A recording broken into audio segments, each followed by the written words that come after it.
We're now going to talk through ways to help. Here are 10 top tips and activities that you can do at home to support your child's speech. Most of these activities focus on listening. As we talked about in part 1, it's important for children to hear and listen for the difference between sounds before they can actually learn and say those sounds.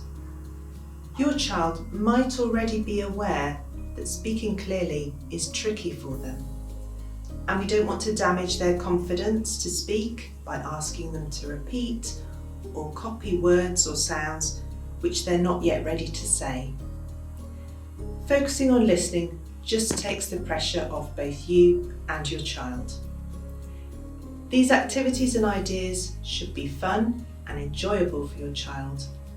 Aim for 5 to 10 minutes a day, but go with your child's attention and interest.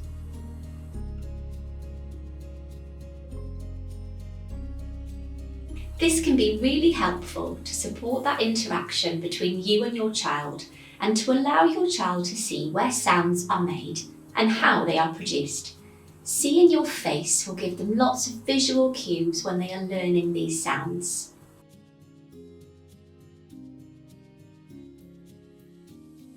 When you're talking and playing with your child, it's important to consider the background noise that's going on around you. We as adults are very good at focusing on people's voices, but because your child will be at an earlier stage of development, we need to consider turning off the TV, phone or music in order to help children to just concentrate on listening to the sounds in your words.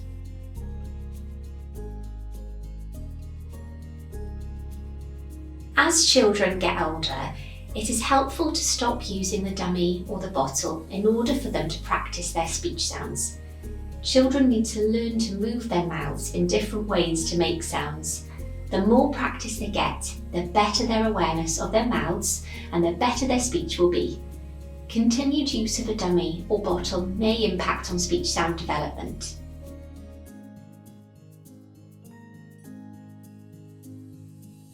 We want children to hear the correct speech sounds, but we also want to reward their attempts at trying a sound.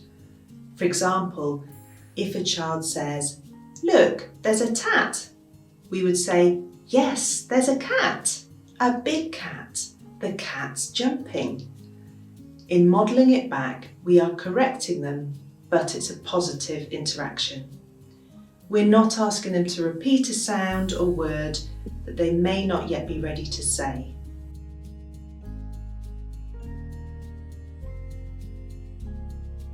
Although it can be very difficult, try not to pretend to understand what your child has said.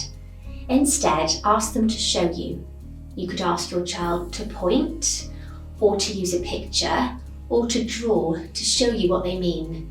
This can also help reduce any frustration they are having in not being understood, and it helps their self-monitoring skills.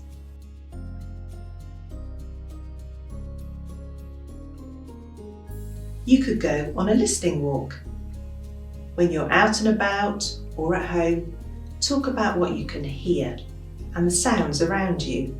For example, "I can hear a car. I can hear the birds."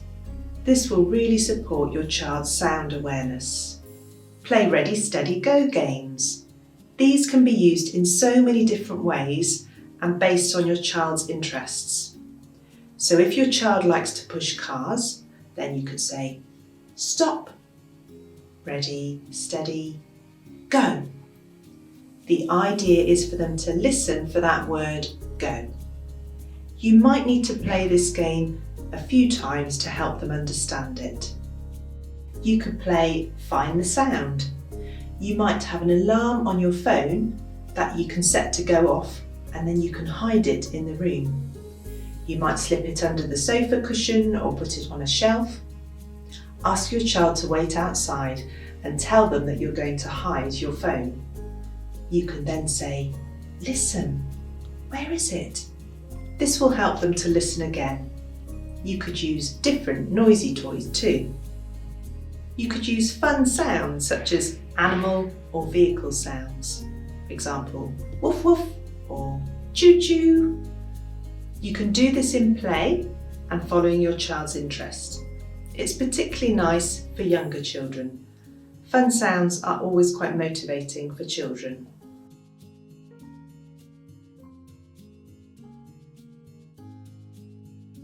Sing rhyming songs with your child. Songs like Incy Wincy Spider or 1, 2, 3, 4, 5 or Twinkle Twinkle Little Star, and highlight the rhyme by pausing before the rhyming word to encourage your child to say it.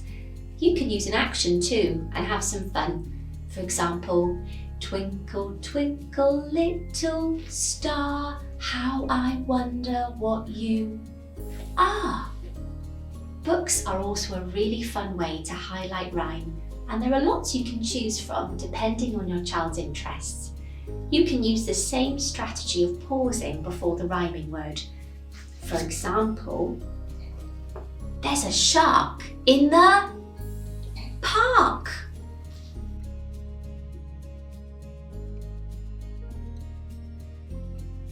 Syllables are the parts in a word.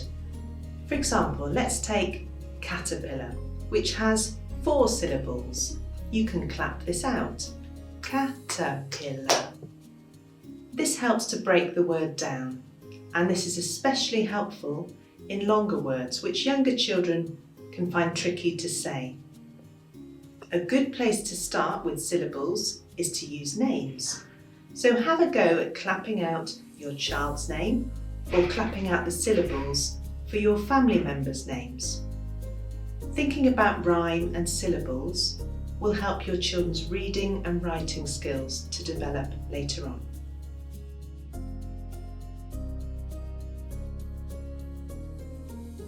Sound bags are suitable for children aged between 3 and 5 years old.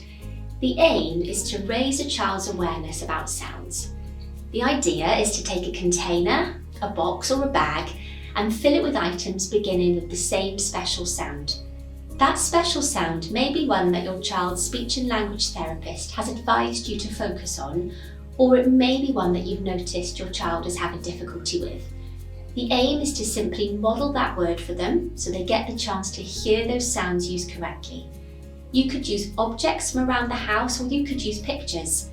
Even though you're not asking your child to repeat or to copy that sound or word, your child may still have a go at saying the word, and they may still say that sound incorrectly. Here you can use the earlier strategy of modelling it back. Let's try an example. This box has items starting with the sound S. Let's see what's in the box. Seahorse. I can hear the special sound S at the beginning. Seahorse. Sock. I can hear the special sound S at the beginning. Sock. Seeds. I've got some seeds. And a saw. I've got a saw. When you're highlighting sounds, just be careful to only use that special sound and not to add an sound afterwards. So, saw, the first sound is S, not S. In the same way, use the sound, not the alphabet name. For example, with the word cat, the first sound is K and not C. Choose simple words for your sound bags. Avoid words which have 2 consonants together. For example, brick or flower or spade or dragon. Just avoid these so that your child can focus on that single sound. Once you've taken turns to pull items out of your box, just have a little play together with the objects. This will give your child another chance to hear these words modelled correctly. Just follow your child's lead and talk about what they're interested in and what they're playing with. For example, oh, sock! You've got the sock! You're putting the sock on the teddy! It's a sock!